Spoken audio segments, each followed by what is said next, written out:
जामिया मिलिया इस्लामिया तशद्दुद मामले में दिल्ली के साकेत कोर्ट ने शर्जिल इमाम को बरी कर दिया है। एडिशनल सेशन जज ने अपने फैसले से पहले पुलिस की कार्रवाई पर सवाल उठाया। 2019 में हुए तशद्दुद के मामले में पुलिस ने JMI में तशद्दुद और गैर कानूनी तरीके से भीड़ लगाने का इल्जाम लगाया था। इस मामले में अदालत ने जामिया के दूसरे तलबा को भी बरी कर दिया है, जिसमें आसिफ तन्हा और सफूरा जरगर, अबू जर, चंदा यादव और शुएब समेत 13 लोगों को बरी कर दिया गया है। हालांकि अभी इन पर CAA, NRC, दिल्ली फसादात जैसे दूसरे मामले अभी भी चलते रहेंगे और इन मामलों में केस चलता रहेगा।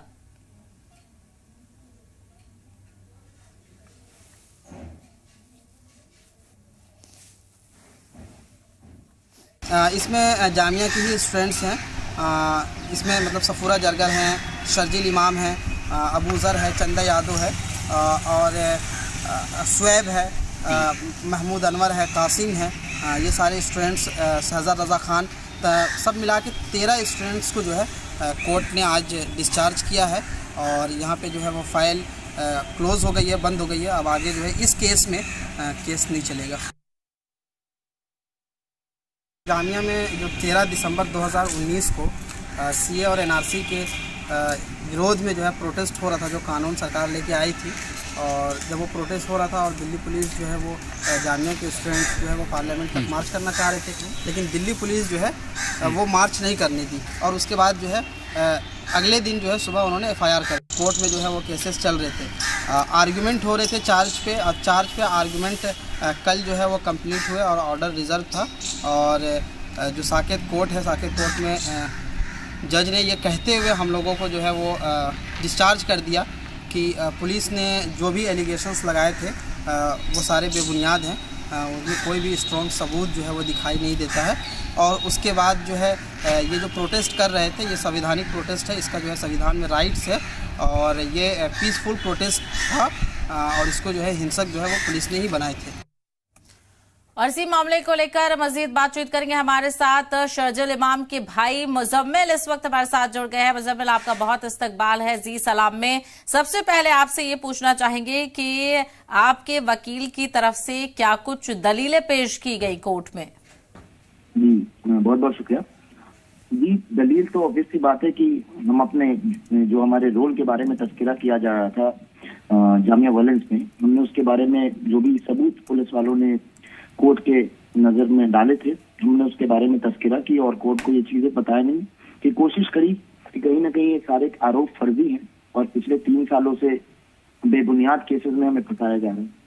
तो 3 ही बातों को हमने रखा और हम उस वक्त, जिस वक्त ये दिल्ली वायलेंस वहां पर जामिया में वायलेंस हुआ था, हम उस वक्त वहां पर प्रेजेंट भी नहीं थे। ठीक है, तो साथ ही साथ आपसे ये भी जानना चाहेंगे फिर अदालत में इस मामले को लेकर क्या जिरह पेश की गई?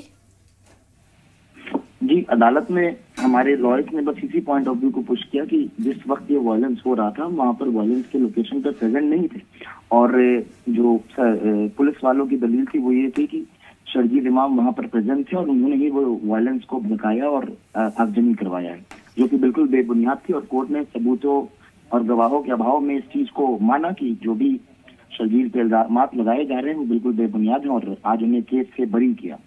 देखिए, इस बात की खुशी भी है कि उनको केस से बरी किया गया, लेकिन साथ ही साथ इस बात का गम है कि इस सिस्टम को 3 साल लग गए समझने के लिए कि एक बेकसूर लड़का है जिसको पिछले 3 साल से सिस्टम द्वारा प्रताड़ना झेलनी पड़ रही है।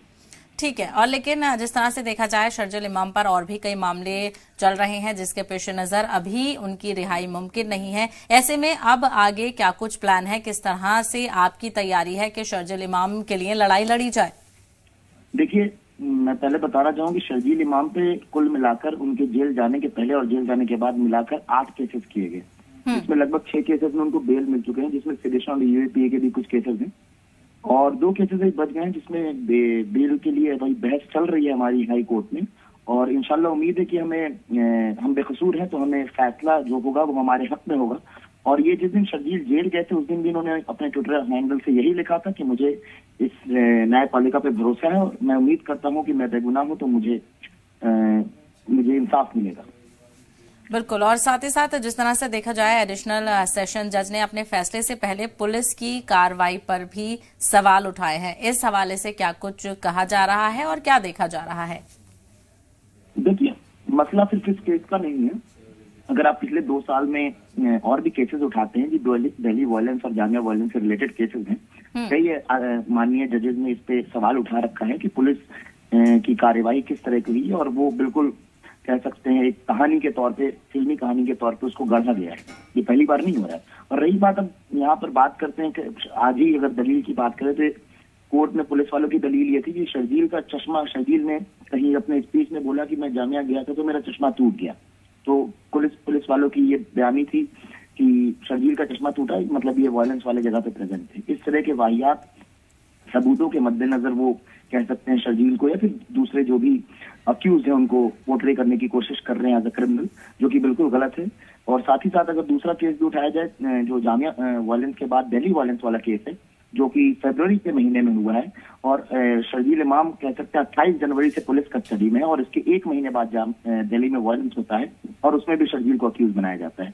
तो ये सारी कहीं ना कहीं बिल्कुल कहानी की तरह एक पटकथा लिखी जा रही है पुलिस द्वारा, जो कि इंशाल्लाह कहीं ना कहीं फ्यूचर में पर्दाफाश इसका होगा और जो भी न्यायपालिका हमें इंसाफ जरूर देगी। बिल्कुल इंसाफ मिलता हुआ लगातार नजर आ रहा है। वहीं मुज़म्मिल, आपसे ये भी जानना चाहेंगे, जो कि आप शर्जील से मुलाकात करने भी जाते होंगे, आपकी जेल में जब उनसे मुलाकात होती है तो क्या कुछ बातें होती हैं, हम जानना चाहेंगे आपसे, अगर आप शेयर कर सकते हैं तो।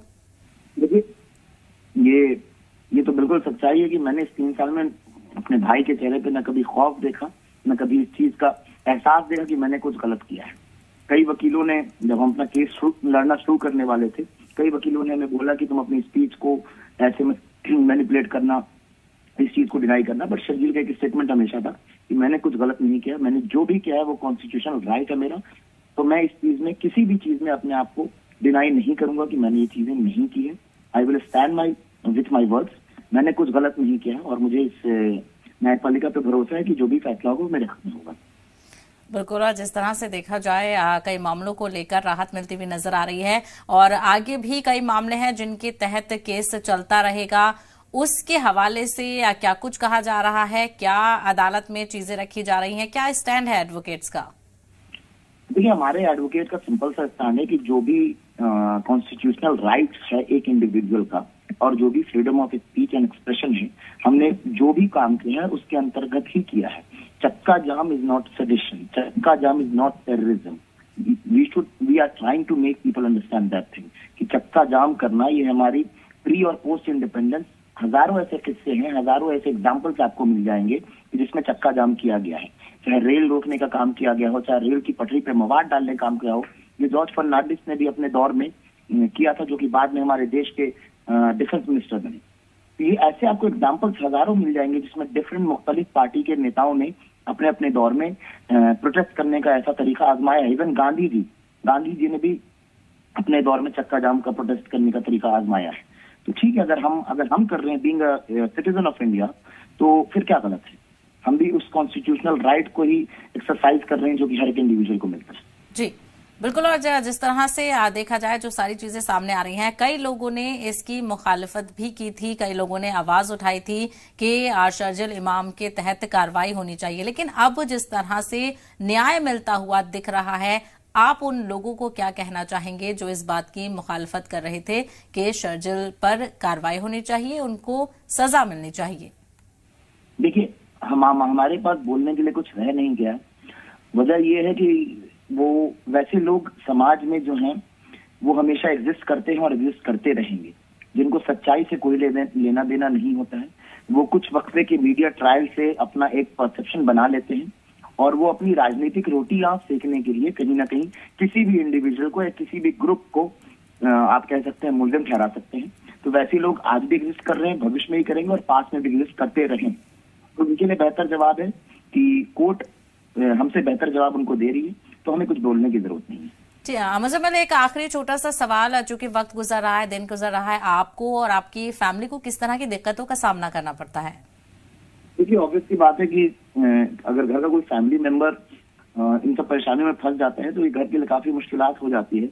और मैं इस दौरान कम से कम इतना तो समझ गया हूँ कि अगर फैब्रिकेटेड केसेस में आप को फंसाया जा रहा है कहीं ना कहीं, तो ये बड़ा मुश्किल हो जाता है आपके लिए कि आप खुद को बेगुनाह प्रूव कर सके। और खासकर एक लड़का, एक इंडिविजुअल जिसपे 5 डिफरेंट मुख्तलिफ स्टेट्स में 8 केसेस किए जा रहे हैं, तो उसके लिए थोड़ा परेशानी होती है फैमिली के लिए। लेकिन हाँ, I still stand by my brother and I am proud of him. तो कुछ इशू नहीं है, ठीक है, हम वक्त क्या परेशानी है झेल लेंगे इंशाल्लाह। जी बिल्कुल। मुजम्मिल, हमसे बात करने के लिए, वक्त देने के लिए आपका बेहद शुक्रिया।